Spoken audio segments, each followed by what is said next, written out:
Yo, what's up? Alex Erian here from Obey the Brave. You're watching PITCAM TV. Boom.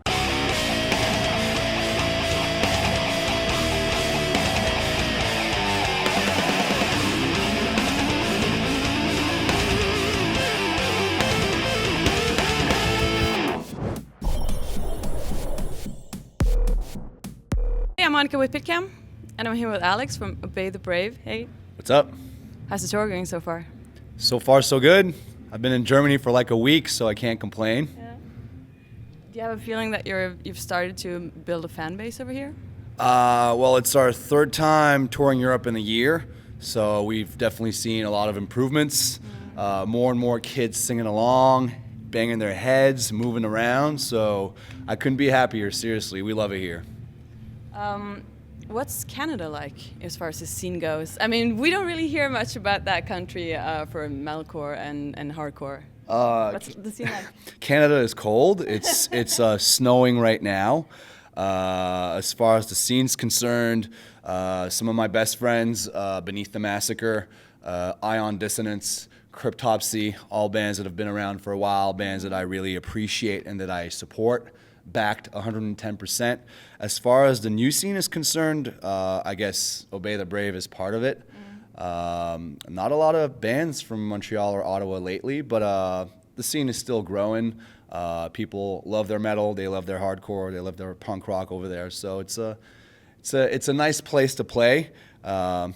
Lots of open road. I follow the buddies in Architects on Instagram, and right now they're touring Canada, and they're like driving through the Rockies, and it's very dangerous, snowy, and just, but it's beautiful. But it's kind of rough to tour at times. So we choose to not tour Canada during the winter. It's kind of hard to get in as well, isn't it? I heard about so many bands who they didn't get to play Canada because they didn't get their visas or something like that. That is true. Us being Canadians, we do not have that problem. But the whole like touring North America, Canada, U.S., a lot of money and paperwork involved in order to actually be allowed to play, which is ridiculous because bottom line, we end up paying the same fees and going through the same paperwork as all these commercial artists that play arenas and make a whole lot of money. And for us, unfortunately, that's not really the case. So it's kind of random and stupid, but hey, I don't run things, so it is what it is. You guys have been around for a long time with other bands. I gotta represent Canada right here, Montreal Canadiens. All right. Okay. You guys have been around for a long time with other bands. Yeah. But those bands like Despised Icon and Blind Witness, they're more of deathcore bands. Why did you guys choose to take Obey the Brave in more of a hardcore and metalcore direction?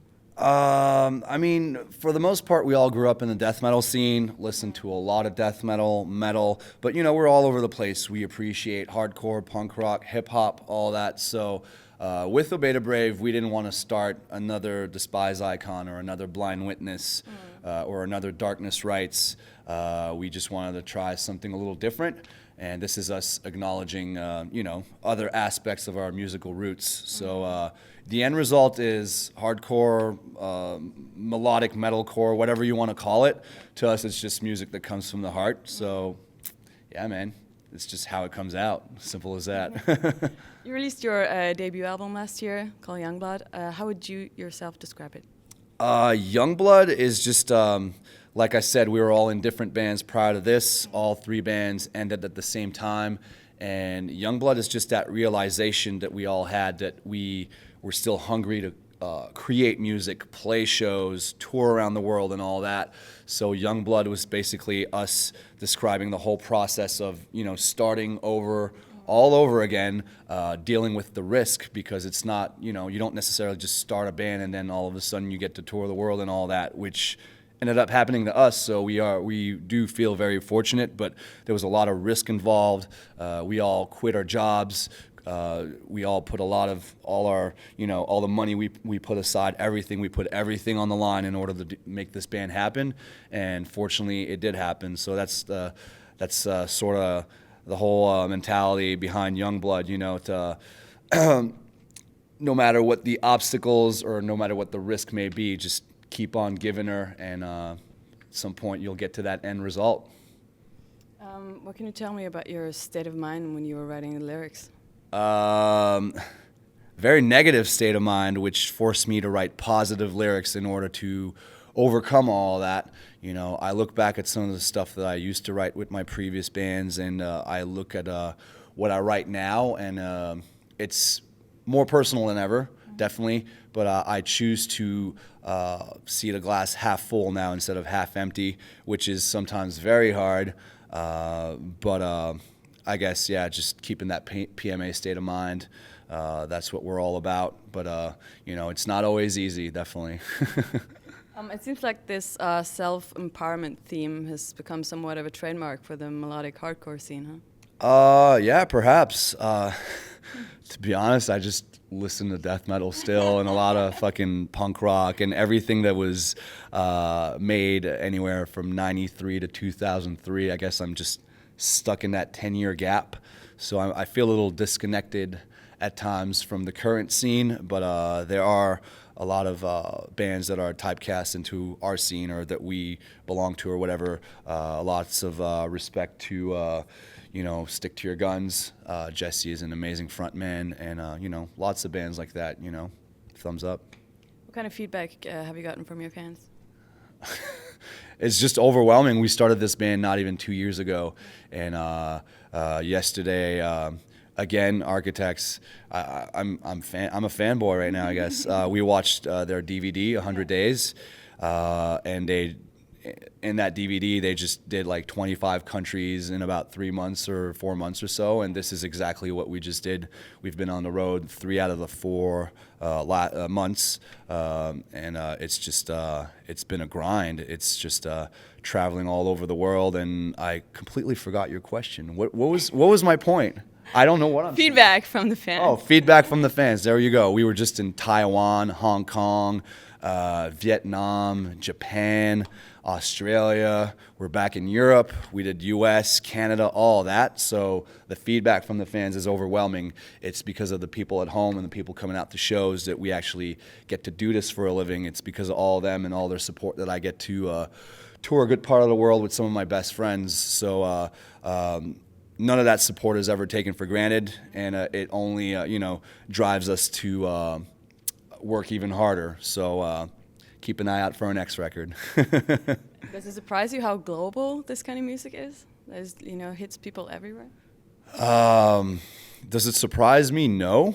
I think we all look for that outlet to exteriorize whatever is on our minds, and sometimes just the traditional or commercial way or mainstream way of seeing things isn't normally what we feel part of. So I think this scene, this music is a great outlet, a positive outlet to all those kids out there who don't have that sense of belonging. So.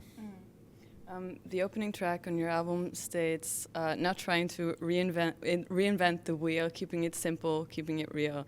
My first thought was, isn't this setting the bar kind of low? No, it's actually just being real. It's what you hear on our record is what you get. It's what you get live. You know, you know, how do I properly say this? I don't know, man. It's a very stripped down approach. I agree, but I guess a lot of people just play on that perception. They try to appear bigger than what they actually are. You know, they lie. And we just went the opposite way, you know. What you see is what you get. Simple as that. Have you started writing for a new album? Yep, halfway done. We recently released a new song called Full Circle. Put that out almost a week ago, if not a week ago. Again, response is overwhelming, so thanks to everybody that checked it out. And we have started writing. We are going to record early next year, so possibly a spring or early summer release. Nothing confirmed yet, but definitely working hard, and everything we got so far is, I fucking love it. So what do you have coming up after this tour? Are you going to focus on the album, or are you going to keep touring?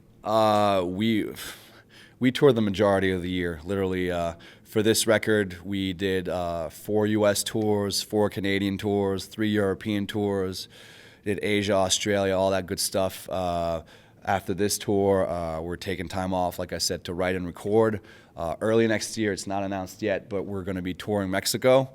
So that I'm very much looking forward to, because it's one of the only spots that we haven't done for this record. But aside from that, we're going to be laying low until the next record comes out, you know, spend some time at home with our friends, family, loved ones, my dog, my roommate's dog or whatever, just playing hockey, doing stuff that doesn't necessarily revolve around music, because sometimes you just need a break, man.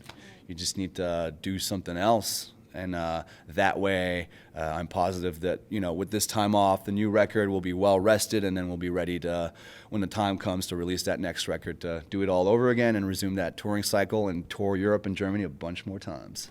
Okay. Thank you so much. Thank you.